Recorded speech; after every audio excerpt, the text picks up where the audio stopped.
Bismillahirrahmanirrahim.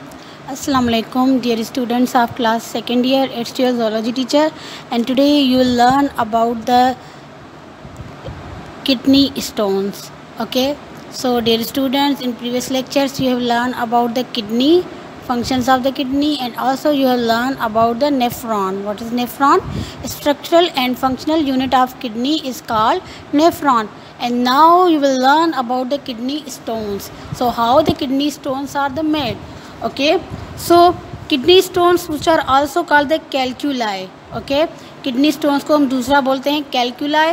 अब ये बनते हैं तकरीबन 70% जो कंपोजिशन है इसकी, वो 70% किडनी स्टोन जो है वो बनता है कैल्शियम ऑक्सलेट या फॉस्फेट की वजह से. ठीक है, जब ग्रीन वेजिटेबल्स ज़्यादा खाई जाएं तो उनमें फॉस्फेट क्या होती है, ज़्यादा होती है. तो उसकी वजह से हमारी बॉडी के अंदर, जिस तरह टोमेटो है, टोमेटो में भी क्या होता है, ऑक्सलेट होता है, यानी कि फॉस्फेट होता है. तो इसकी ज़्यादा बॉडी में मेटाबॉलिज्म की वजह से क्या होता है कि जो है मतलब स्टोन्स बनना शुरू हो जाते हैं, अगर वो क्या हो बॉडी में क्या हो, प्रेजेंट हो, ज़्यादा प्रेजेंट हो. ठीक है, उसके बाद साल्ट जो है वो फॉर्म करते हैं किसको, कैल्शियम को, लो सॉल्युबिलिटी. ठीक है, यानी कि क्या होता है कि ऑक्सलेट जो होता है वो हाई लेवल हमारे यूरिन में प्रेजेंट होता है, जो कि क्या करता है, फॉर्मेशन करवाता है किसकी, स्टोन्स की. ठीक है, अब ये डाइट के साथ ही रिलेटेड है. ठीक है, हम जैसे कि ड्रिंक्स वगैरह कुछ ऐसे लेते हैं, ठीक है, तो उनमें जो ऑक्जेलिक एसिड ज़्यादा होता है तो उसकी वजह से क्या होती है, स्टोन्स बनते हैं. अब जो मेन स्टोन किडनी स्टोन है वो किसकी वजह से बनते हैं, किडनी के अंदर जो वो स्टोन है वो किसकी वजह से बनती है, एक वो किसकी वजह से, जब हम क्या करें, टोमेटो ज़्यादा खाएं, इसलिए कहते हैं कि टोमेटो सब्जियों में कम यूज़ करें. ठीक है, स्पाइनेच, लीफी वेजिटेबल्स भी अगर हम कंटिन्यूसली खाएंगे तो हमें क्या हो जाएंगे, किडनी स्टोन हो जाएंगे. ठीक है, 20% जो किडनी स्टोन्स हैं उनको हम इन्फेक्टिव स्टोन्स बोलते हैं. ठीक है, और सच ये जो स्टोन्स हैं, इन्फेक्टिव का मतलब ये है कि इनमें ये किसके वजह से बने हुए होते हैं, कैल्शियम, मैग्नीशियम और अमोनियम फास्फेट की वजह से बनते हैं. ठीक है, बाकी जो 5% स्टोन्स हैं वो अगर हमारी बॉडी के अंदर यूरिक एसिड बनता है, वो अगर जमा हो जाए तो उसकी वजह से बनते हैं. ठीक है, उसके बाद है lithotripsy. Now what is lithotripsy? Lithotripsy एक रीसेंट मेथड है रिमूविंग किडनी का. जिस तरह पहले क्या होता था कि किडनी को रिमूव करने के लिए ऑपरेशन करवाना पड़ता था, लेकिन अब क्या होता है कि एक मॉडर्न टेक्निक है जिसको हम बोलते हैं लिथोट्रिप्सी.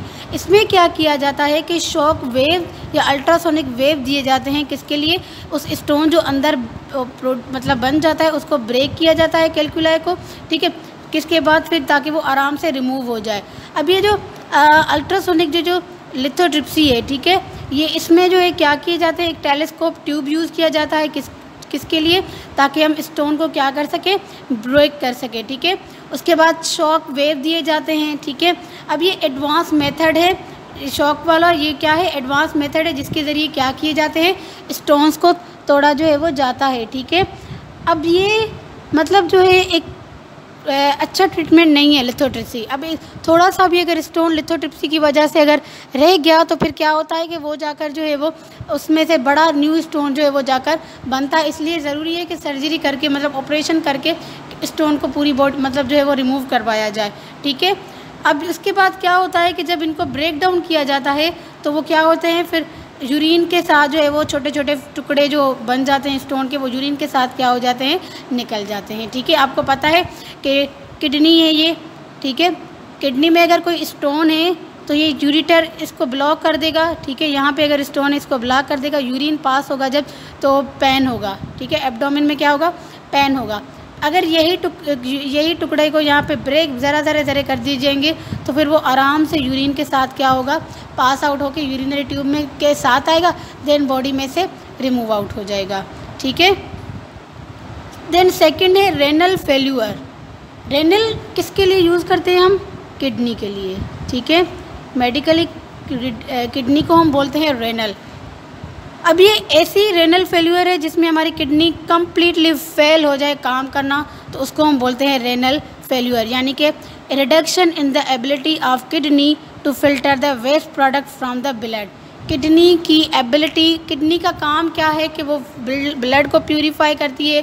किडनी क्या करती है कि हमारी बॉडी में से यूरिन को पास आउट करती है, अब यहाँ पे ये होता है रेनल फेल्यूर में कि किडनी अनेबल होती है, वो वेस्ट प्रोडक्ट्स को ब्लड में से नहीं है निकाल पाती, ठीक है, ऑस्मो रेगुलेशन जो है वो नहीं है कर पाती। तो इसकी वजह से क्या होता है कि नाइट्रोजीनियस वेस्ट ब्लड में जमा होते जाते हैं, ठीक है। तो ज़ाहिरी बात है उसकी वजह से पर्सन को फिर ये कंडीशन होती है, नासिया होते हैं, ठीक है, यानी कि उल्टी वाली जो फीलिंग होती है, पर्सन को वोमिटिंग होती है, उसका वज़न कम हो जाता है, वीकनेस हो जाती है, सांस लेने में तकलीफ़ होती है पर्सन को, इवन पर्सन कोमा में भी चला जाता है या फिर डेथ हो जाती है पर्सन की, ठीक है। तो इन पर्सन्स को निमोनिया रहती है, ब्लीडिंग स्टमक से होती रहती है, ब्लड प्रेशर हाई रहता है, मतलब ये सारे प्रॉब्लम जो है वो किडनी फेल वाले पेशेंट को होते हैं। फाइनली उस पर्सन की क्या हो जाती है, डेथ हो जाती है, ठीक है। तो अगर किडनी फेल होती है, दोनों, अगर एक किडनी फेल हो गई तो भी इंसान चल सकता है, दोनों किडनीज अगर फेल हो गई है तो पर्सन को क्या करवानी पड़ती है, डायलिसिस करवानी पड़ती है। अब ये डायलिसिस है क्या, ठीक है, डायलिसिस क्या है, किडनी फेल हो गई, स्टोन का इलाज लिथोट्रिप्सी करवाया, स्टोन हो गए, ठीक है। अब अगर किडनी फेल हो गई तो उसका इलाज क्या है, डायलिसिस है। डायलिसिस में क्या होता है, एक ऐसी टेक्निक है डायलिसिस जिसके ज़रिए वो जो ब्लड वेस्ट ब्लड में, फॉर एग्जांपल ये ब्लड है, ठीक है, इस ब्लड में ये सारा गंद जमा हो गया है, ठीक है, तो इस गंद को आर्टिफिशियली डायलिसिस के ज़रिए क्या किया जाता है, रिमूव किया जाता है, ठीक है। अब डायलिसिस के 2 टाइप्स होते हैं, एक होता है हेमोडायलिसिस, दूसरा होता है पेरिटोनियल डायलिसिस।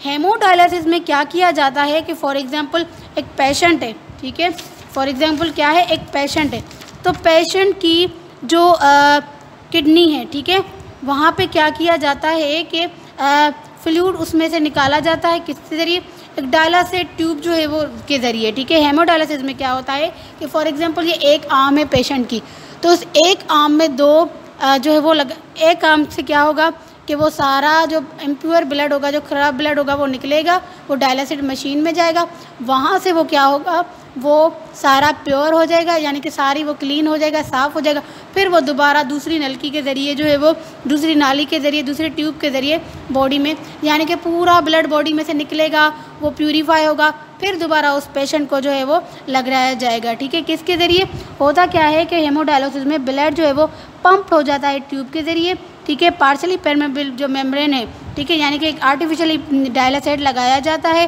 ठीक है। उसके बाद जो है ब्लड, फॉर एग्जांपल ये एक डायलिसेट है, ठीक है, अब इस डायलिसेट में यहाँ से ख़राब ब्लड आता जाएगा, ठीक है, वो प्यूरीफाई होकर यहाँ पे एक पर्दा लगा हुआ होता है बीच में, ठीक है, फिर इस वाली साइड से वो दोबारा पेशेंट की आर्म के ज़रिए जो है वो लगवाया जाता है, ठीक है।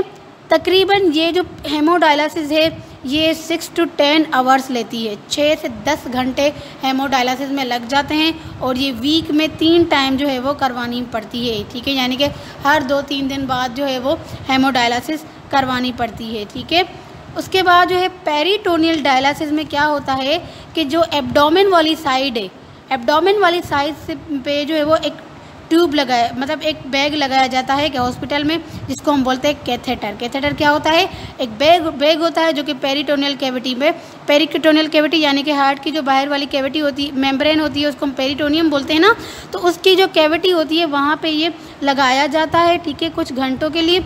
उसके बाद क्या होता है कि वेस्ट जो है वो ब्लड में से जो है वो पेरिटोनियल कैविटी में जाता है, पेरिटोनियल मेम्ब्रेन में, वहाँ पे डायलिसेट में मिक्स हो जाता है, देन वो ड्रेन आउट होकर कैथेटर से क्या हो जाता है, एम्प्टी हो जाता है वो डायलिसिस बैग, ठीक है। अब ये तकरीबन इसको डेली करवानी पड़ती है, ठीक है, डे में भी या फिर रात, अगर डे को करवा रहे हैं तो रात को नहीं, अगर रात को करवाते हैं तो दिन को नहीं, मतलब कोई भी पर्सन की फिर वो टाइमिंग सेट होती है, ठीक है। और जो है ये डेली करवानी पड़ती है। आपने ये याद रखना है कि पेरिटोनियल डायलिसिस हॉस्पिटल में ही होती है, हेमोडायलिसिस घर में भी करवा सकते हैं, ठीक है। हेमोडायलिसिस में क्या होता है कि आर्म के साथ जो है वो मशीन लगाई जाती है, ठीक, तो वो इसको हम जो है घर में हेमोडायलिसिस को कर सकते हैं, ठीक है। इसलिए हर 2-3 दिन बाद करनी पड़ती है, ये ज़्यादा टाइम लेती है, ठीक है, और ये डेली एक दफ़ा करनी पड़ती है 24 घंटों में। और इसको करने के लिए कितना टाइम चाहिए होता है, 1 घंटा, ठीक है, लेकिन ये बात है कि ये डेली करवानी पड़ती है। तो ये थी हेमोडायलिसिस और पेरिटोनियल डायलिसिस, लेकिन ये भी कम्प्लीटली जो है वो इलाज नहीं है। फाइनली पेशेंट को जो है वो किडनी ट्रांसप्लांट जो है वो फॉर एग्जांपल अगर पेशेंट नहीं करवा रहा डायलिसिस तो फिर वो जो है वो उसकी डेथ हो सकती है, ठीक है। तो जो परमानेंट इलाज है किडनी का वो ये है कि किडनी ट्रांसप्लांट करवाई जाए, ठीक है।